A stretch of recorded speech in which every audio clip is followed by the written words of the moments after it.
Hi, Peyton Panthers. Tonight we're reading The Signmaker's Assistant, and we have a special guest, Callie. The book is by Tedd Arnold, and this is one of my favorite books to read. Everyone in town agreed.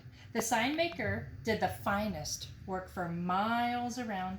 Under his brush, ordinary letters became beautiful words, words of wisdom, words of warning, or words that simply said which door to use. When he painted stop, people stopped because the sign looked so important. And when he painted please keep off the grass, well, they kept off the grass because the sign was polite and sensible. When he painted good food, they just naturally became hungry. People thanked the Signmaker and paid him well, but the kind old man never failed to say, I couldn't have done it without Norman's help. Norman was the Signmaker's assistant, and each day after school he cut wood, mixed colors, and painted simple signs. Soon I will have a shop of my own, said Norman. Perhaps, answered the Signmaker, but not before you clean those brushes. One day, after his work was done, Norman stood at a window over the sign shop and watched people. They stopped at the stop sign, they entered at the enter sign, they ate under the good food sign. They do whatever the signs say, said Norman to himself. I wonder. He crept into the shop while the Signmaker napped, and with brush and board he painted a sign all of his own. Early the next morning, he put up the sign and then ran back to his window to watch. No school, muttered the principal. Well, how could I forget such a thing? No one informed me, said the teacher. Hooray, cheered the children, and everyone went home. This is great, cried Norman. He looked around town for another idea. Oh, he said at last, well, there is something I've always wanted to do. The following day, Norman jumped from the top of the fountain in the park. As he swam, he thought to himself, well, I can do lots of things with signs.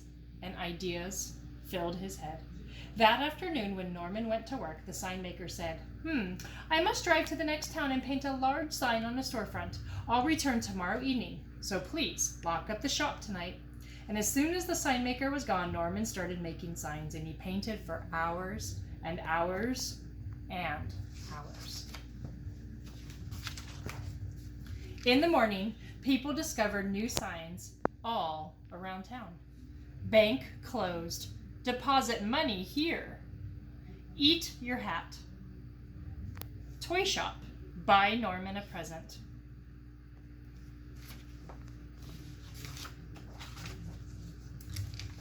Go back 3 spaces. Stop. Ants crossing. Knock heads. Garbage dump instead of grocery store. Detour.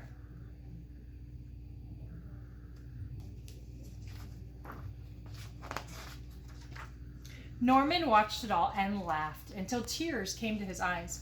But soon he saw people becoming angry. The Signmaker is playing tricks, they shouted.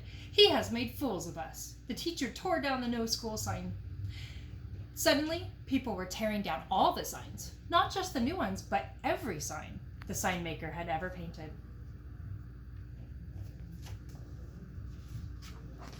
Then the real trouble started. Without signs and without store signs, the shoppers became confused. Without stop signs, drivers didn't know when to stop. And without street signs, well, firemen became lost. In the evening, when the Signmaker returned from his work in the next town, he knew nothing of Norman's tricks. An angry crowd of people met him at the back door of his shop and chased him into the woods. As Norman watched, he suddenly realized that without signs and without the Signmaker, the town was in danger. It's all my fault, called Norman, but no one was listening. Late that night, the Signmaker returned and saw a light on in his shop. Norman was feverishly painting. While the town slept and the Signmaker watched Norman put up stop signs, shop signs, street signs, danger signs, and welcome signs, in and out signs, large and small signs, new and beautiful signs. He returned all his presents and cleared away the garbage at the grocery store. It was morning when he finally finished putting up his last sign for the entire town to see. Don't blame the Signmaker. I tricked you, and I'm sorry. Norman. Then Norman packed his things and locked up the shop, but as he turned to go, he discovered the Signmaker and all the townspeople gathered at the door. I know you're angry with me for what I did, said Norman with downcast eyes, so I'm leaving. Oh, we were angry, all right, answered the school principal, but we were also fools for obeying such signs without thinking. You told us that you are sorry, said the Signmaker, and you fixed your mistakes, so stay. And work hard. One day, this shop may be yours. Perhaps, answered Norman, hugging the old man, but not before I finish cleaning those brushes. The end. Thanks, Paid and Panthers. Don't forget to take the AR quiz.